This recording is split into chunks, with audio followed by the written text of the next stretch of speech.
RealAg Live.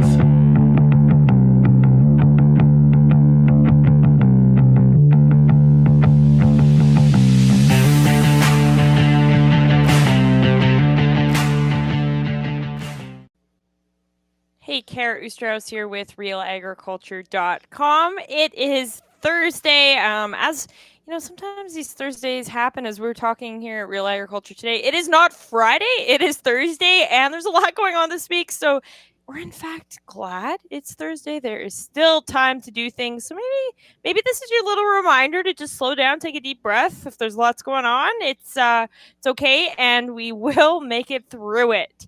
I'm going to bring in today's guest and get right on it here. I have here with me Sheri Strydhorst, who is the agronomy research specialist with Alberta Wheat and Barley Commissions. How's it going today, Sheri? Good. How are you doing, Kara? I'm doing well. So you recently joined Alberta Wheat and Barley Commissions. This is your first full growing season with them. Do you want to talk about your position there and what you're up to? Absolutely. So with my position with Alberta Wheat and Barley, I'm the agronomy research specialist. So a large part of my duties include coordinating the regional variety trials. So that used to be something done by Alberta Agriculture, and now Wheat and Barley has stepped up and taken over those duties. So that's about 30% of my job. Another 30% is liaising with researchers, making sure that research projects that are submitted really meet farmer needs, that they're practical on the farm. A quick little example of this is there's a very clever researcher who has this great new nitrogen source, but it would take about 5,000 passes over a field to get what the crop would need. So trying to work with researchers, and then extension, being able to talk with fine folks here like on RealAg or other speaking events where I can help farmers with agronomic knowledge. So that's really what my position entails, and I'm thrilled to be with the commissions. And where are you located? So I'm located, I am a home-based position. So home is out by Nerlandia, about an hour and a half northwest of Edmonton. Okay, awesome. So part of the extension work you guys do and some of the research is your plot to farm program. Now, plot to farm, I believe last year was your first year. Do you want to talk about some of the things you guys have found with plot to farm and what the program is? Absolutely. So I want to give credit to my colleague Jeremy Boychin for all the work that he has done to kind of get plot to farm off the ground. And even in my previous positions, I kind of helped with some of the layout. And what the intention with plot to farm is how can we get farmers to take, some of those small plot research concepts and scale them up and try them on their own farm in their own situations, because we know moisture varies, soil types vary, different cultivars, so many different factors, and even the equipment piece is so variable, so we can't test everything in small plots. So by working with farmers on plot to farm, we can deal with those concepts of how do we accurately test things across the landscape. Why are randomization and replication important?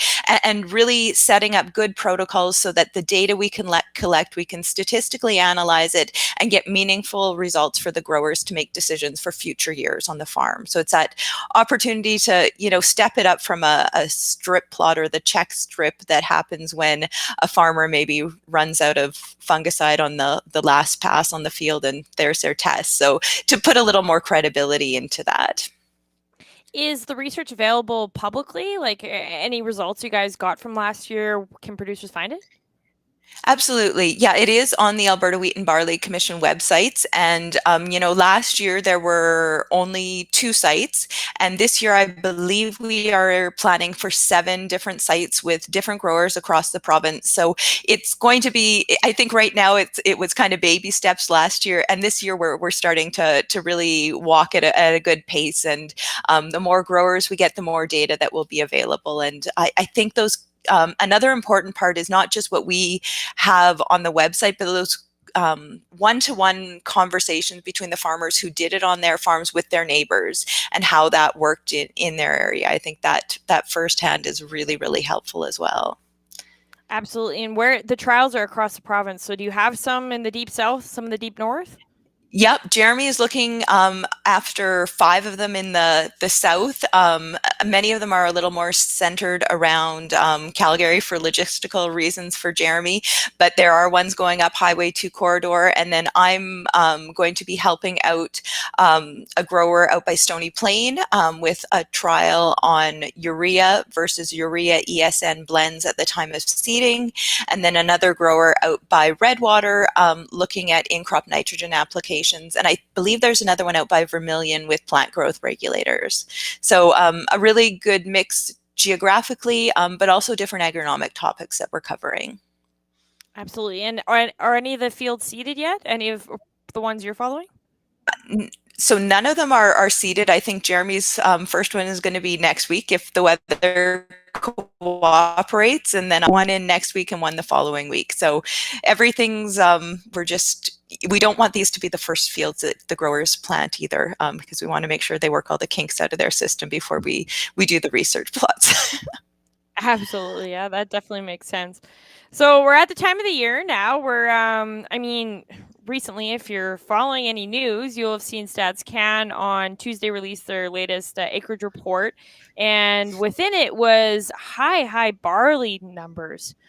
So there looks like there's going to be a lot of barley planted this year, probably because where the market's at. Looks like the prices are very great across the board right now. Sheri and I had kind of chatted beforehand about some of the concerns you guys maybe have when it comes to producers getting excited and wanting to get barley in the field. So I think the first thing is, I think, the more diversity we can get into our crops, and if markets drive that, that's great. So we have bigger crop rotation. So I really want to encourage more acres of barley. That's excellent. And I'm glad the markets are supporting that. But the other thing is, if growers haven't been planning on this and they haven't been a long-term barley grower, they don't have a seed source, I want to just put the caution out there that you can't just buy feed barley from your neighbor and plant that as a crop. That is illegal. It is not in compliance with the plant breeders' rights legislation. And there have been examples just this past winter with fines, legal implications going out. So I really want to discourage that behavior. I know we all want to take and make use of, these market opportunities, but we want to also everyone to be complying with the legislation.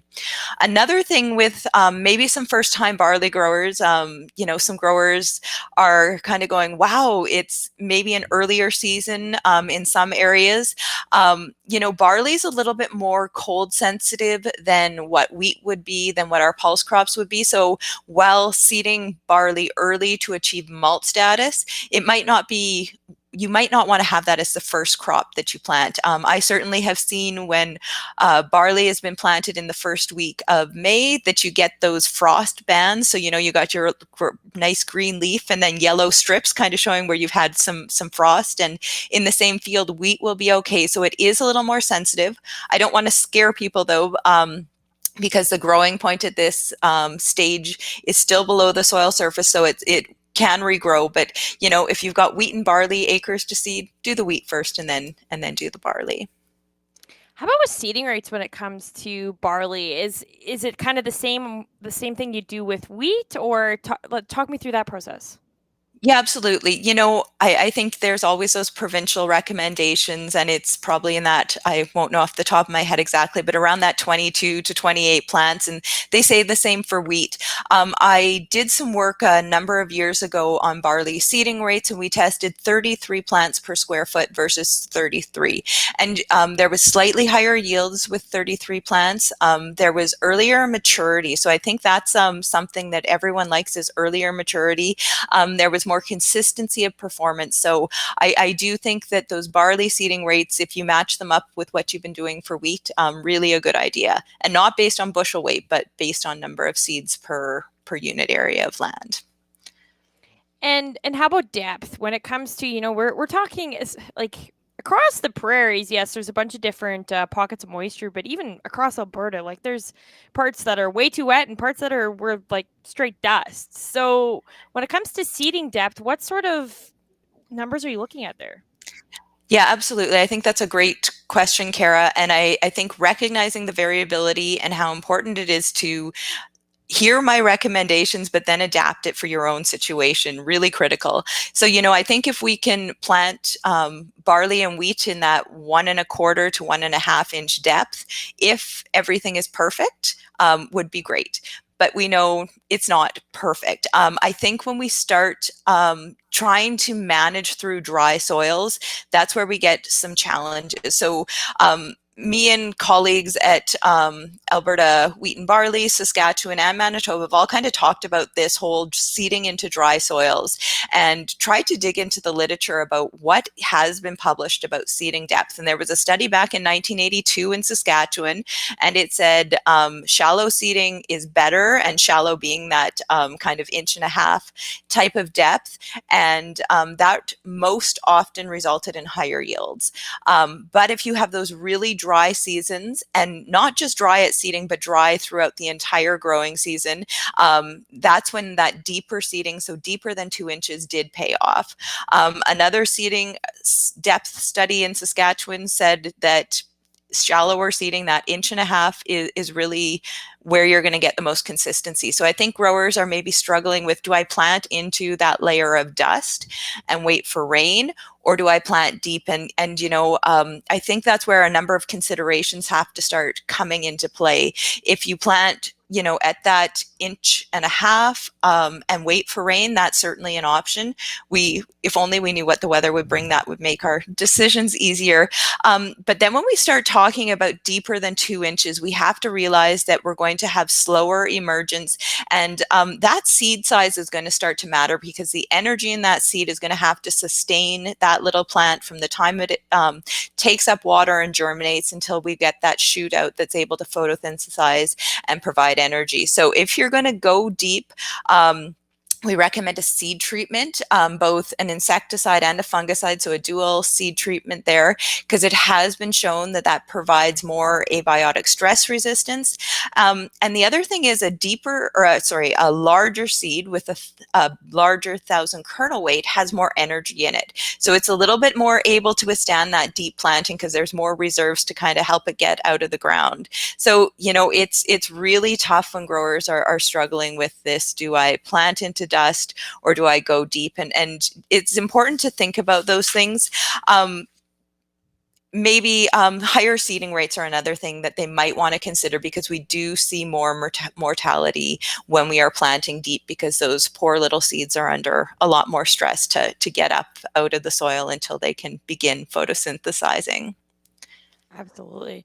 And the next thing that you're kind of looking at once that seed's in the ground is your nutrients. So wheat needs a lot of nitrogen. So that's something. Is barley the same sort of? I actually don't have a ton of experience with barley myself. Is that the same sort of situation? Yeah, so I think we have to differentiate between malt barley and feed barley. So for feed barley, certainly it can benefit with those higher nitrogen rates, but our barley varieties are very susceptible to lodging. So the higher the nitrogen rate, the more lodging you can anticipate. So it is something to be mindful of, but to maximize yields, barley needs nitrogen just like wheat does.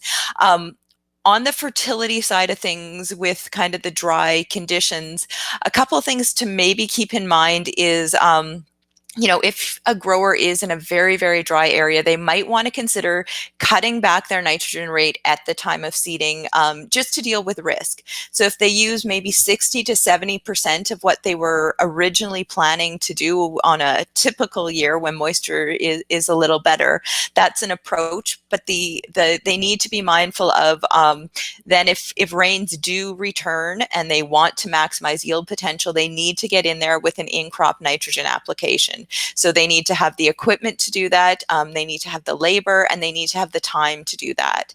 And in terms of time, growth stage is important, because nitrogen applications earlier in the growing season are going to contribute to yield, whereas nitrogen applications especially when we get to that early anthesis timing, are going to impact protein. So for CWRS wheat, if you want to bump protein, that's the time to do your in-crop nitrogen application. If you want to impact yield, then kind of that early stem elongation is where you want to go. So really keeping that in mind if you do decide to cut back on nitrogen at the time of seeding. The And other, oh, sorry. you go ahead. That's great. Okay, I just wanted to mention with fertility that especially in dry soils, a lot of consideration needs to be given to about the safe placement of fertilizer with the seed. When we start putting fertilizer in the seed row, there's some of that salt effect and that osmotic potential. That little seed is trying to suck up moisture, but if you have the fertilizer in that band, it's also trying to suck up moisture in there. We don't want to create that competition within the row there. So maximum safe rates of urea or phosphorus in the seed row, it does depend on your row spacing, your seed bed utilization, and your soil texture. So I do encourage growers to consult their provincial recommendations on that. And just a bit of a caveat with phosphorus, we know that phosphorus applications in the seed row are generally better than broadcast phosphorus applications. And it's recommended that between 45 and 65 pounds of phosphorus or of P2O5 per acre is what the recommendation is. And you want to go with a lower level if your soils are drier. So really this dryness thing is impacting a number of decisions at seeding. Absolutely, yeah, and throughout the year. And if it's dry too, some of the problems we have is kind of that stagey crop that can come up too. And when you're looking at emergence, do you want to talk about what you're looking for actually at emergence and why it's important to keep track of that data? Absolutely. So I think to be able to keep track of emergence and understand how well you're doing, you need to know how many seeds you're actually putting in the ground. So if you are a grower who plants based on 2 bushels an acre, you can look at your field after it's emerged and say, hey, this looks good or it doesn't, but you're never going to know your percent emergence. So what we encourage growers to do is know how many plants per foot of row that they seeded, and we can talk about that if anyone needs. But then to go 3 weeks after you've planted, so you finish planting the field, you put a calendar reminder to go walk that field in 21 days and count in that meter of row how many emerged seedlings do you have. And if your intention was to have, if you have 12-inch row spacing and you have a 1 foot of row, and you are targeting 33 plants, you should count 33 plants to get 100% emergence. If you do that and you count 15, then you know that you're not getting full emergence. So you might want to do a little bit of digging in that situation, see if you have dead seeds, see if you have seeds that maybe just because of dry conditions didn't take up moisture or started and didn't emerge. So really it's a great way is that going back 3 weeks after planting to check to see how you did. And I think over time it's something that as growers do this year after year, they're better able to figure out what worked in certain areas of the field and what didn't in other areas of the field. And when we're looking at barley emergence too, is that any different between feed and malt when you're looking at those rates? No, it's generally the same. And I think, maybe with feed, growers tend to go, maybe I can get by with a little bit of a lower seeding rate because maybe I'm expecting a little bit less. But feed barley prices really are terrific. And I think if we are aiming to do everything right with malt, why wouldn't we aim to do the same with feed?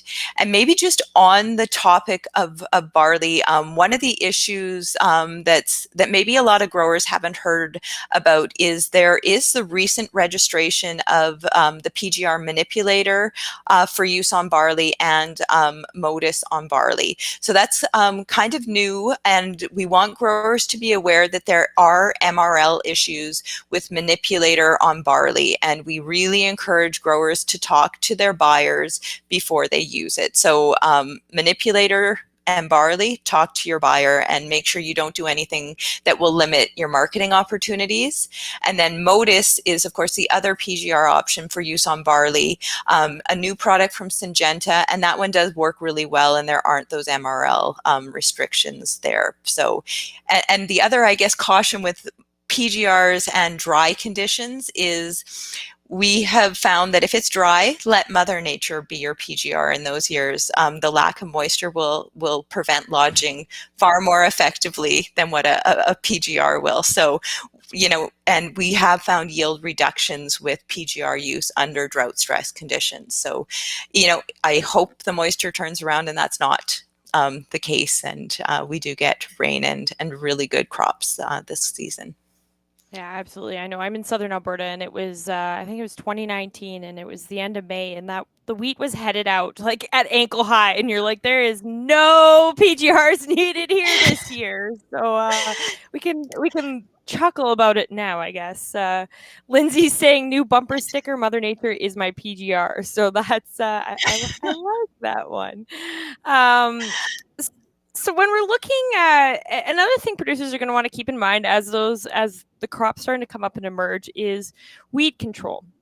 How competitive are these cereals? Do they need a really clean stand? I think absolutely when you have weeds there, you're going to get competition from them. Those weeds are going to take water and nutrients away from your crop. When water and nutrients are, or when water is limited, that's going to steal it away from your crop. So I think weed pressure is always a reality. I had a conversation with a grower this morning who says, you know, Sheri, I planted my peas a week ago, not a single weed in the field. And I don't know if I should do a pre-burn. And so I do my lunchtime walk, and I live rural. So I walked on the stubble of the adjacent field and went, you know what? If I stand up and I don't bend down, I don't see the weeds. But if you start bending down and look, those weeds are there. And when you think that those weeds, they're emerged and that particular field wasn't seeded, it's those are up. And if our emergence of our crop is going to take 3 weeks, we've got a 3-week, 4-week head start on those weeds compared to what our crop is. And think about how much water and nutrients a weed older than a crop is going to be taking up. So, you know, I think people need to walk their fields and make informed decisions and not just do the drive-by. So I really encourage that, walking the field, seeing what your weed pressure is, and making herbicide decisions based on that, because earlier weed control also has been shown to increase yields. But then again, if your wheat is headed out at the beginning of July, it might not matter so much either. Yeah. But don't let herbicide-resistant weeds take over in a drought year either. Management is still very important. Absolutely. And I mean, I talked to a lot of different researchers and agronomists, but if there's one thing that I could just like you get from everything is just scout your fields, like, and not drive by. Like, it is the power of scouting. It's incredible. We all think, oh yeah, like, yeah, I know, I got to get in the field, but no, like, you really got to get in the field. 100%. Like, you know, I know it's kind of corny, that boots in the field and stuff like that, but it is so incredibly true, because, you know, if you can walk through a field and you're able to not touch a plant, that tells you a lot about how sparse your crop is, that maybe you had some seeding problems. And not only look with your eyes, but dig out plants, pull them up, look at them closely, see what disease, see what stresses they have, see what their roots look like. It really tells you so incredibly much. And I think some people might be hesitant because they might feel they don't know enough, but I think they can know if something looks wrong. Absolutely. So now, you know, like as we said, across the prairies, we're different moisture levels. So up north, central Alberta, it's quite wet. You're gonna start wondering about diseases. What sorts of things as that seedling comes up are you gonna be looking for disease wise? You know, I think particularly on fields that have tight rotations, you want to start looking for leaf spot diseases. Barley on barley on barley has much higher risk of disease than a field where it's a 4-year rotation where you've got wheat, barley, canola, peas, and that diverse rotation, because that does help manage disease. But when you're out there scouting, it's important to look and see what the pressure is. But I also think that it's important that we did some research, and a number of studies have shown that those fungicide applications at herbicide timing or even at PGR timing, that early stem elongation, they might make your crop look greener and cleaner at those early growth stages, but those leaves are not the ones that are filling the head. So protecting a leaf at herbicide timing that's not going to be there for filling the head isn't going to actually result in yield increases. They've shown that in Saskatchewan. We completed recent research work on that here in Alberta with both Brandon and Viewfield wheat, and really targeting fungicide applications at flag leaf and heading when you have those conditions for good disease development. That's really really where you want to focus those fungicide applications. So those early timings, we really want to discourage that, because they if it doesn't make a producer money and they could lead to the development of fungicide resistance, that's not a problem we want to be dealing with. Now, I know I'm kind of shifting gears all over the place here, but I've seen some forecast maps for wheat midge. It seems to be like it could be aggressive this year. What sorts of things are you guys telling producers right now? You know, I think we hoped that producers have had this on their radar for a while. We hoped that this is something that they considered when they were making their cultivar choices. There are midge tolerant wheat varieties out there. Those will be designated with a VB behind the end of their name. So that means varietal blend. And that's the tolerant, or there's the resistant variety with 10% susceptible, to make sure we don't lose that trait. So that's really your best defense against it. Early seeding certainly helps, so that we can have asynchrony between when those wheat midge are laying their eggs and when the flowering of that is happening. But I really hope growers in those areas have considered those midge resistant cultivars. And if they haven't or weren't able to secure seed of that, then again, we go back to that scouting. And once we start getting into that flowering time, when the crop is vulnerable to wheat midge, be on top of it. It is a nighttime scouting event. So I think details of that probably today won't be helpful, but we'll have to revisit that and make sure we cover that when we get closer to flowering time. Absolutely. And speaking of which, I know producers can find a bunch of information on the Alberta Wheat and Barley website as well, though we have the Wheat School here at Real Agriculture. So we talk to people like Sheri all the time, and we get all sorts of agronomic knowledge to you guys. So we'll definitely be talking wheat midge as the season progresses. If you didn't happen to get that tolerant variety, we'll try and help you out however we can. And yeah, so if I guess, is there anything else that's on your guys' radar for this year that you really wanted to make sure you drive home? You know, I think so much of the moisture that comes in the next month here is going to dictate a lot of how management and what the more critical things are to manage. So I think a lot of it is, right now, I want to encourage safety in the busy seeding time. I want to make sure that these crops have gotten in, and get them in as timely as you possibly can, as safely as you can. And then throughout the growing season, again, that scout.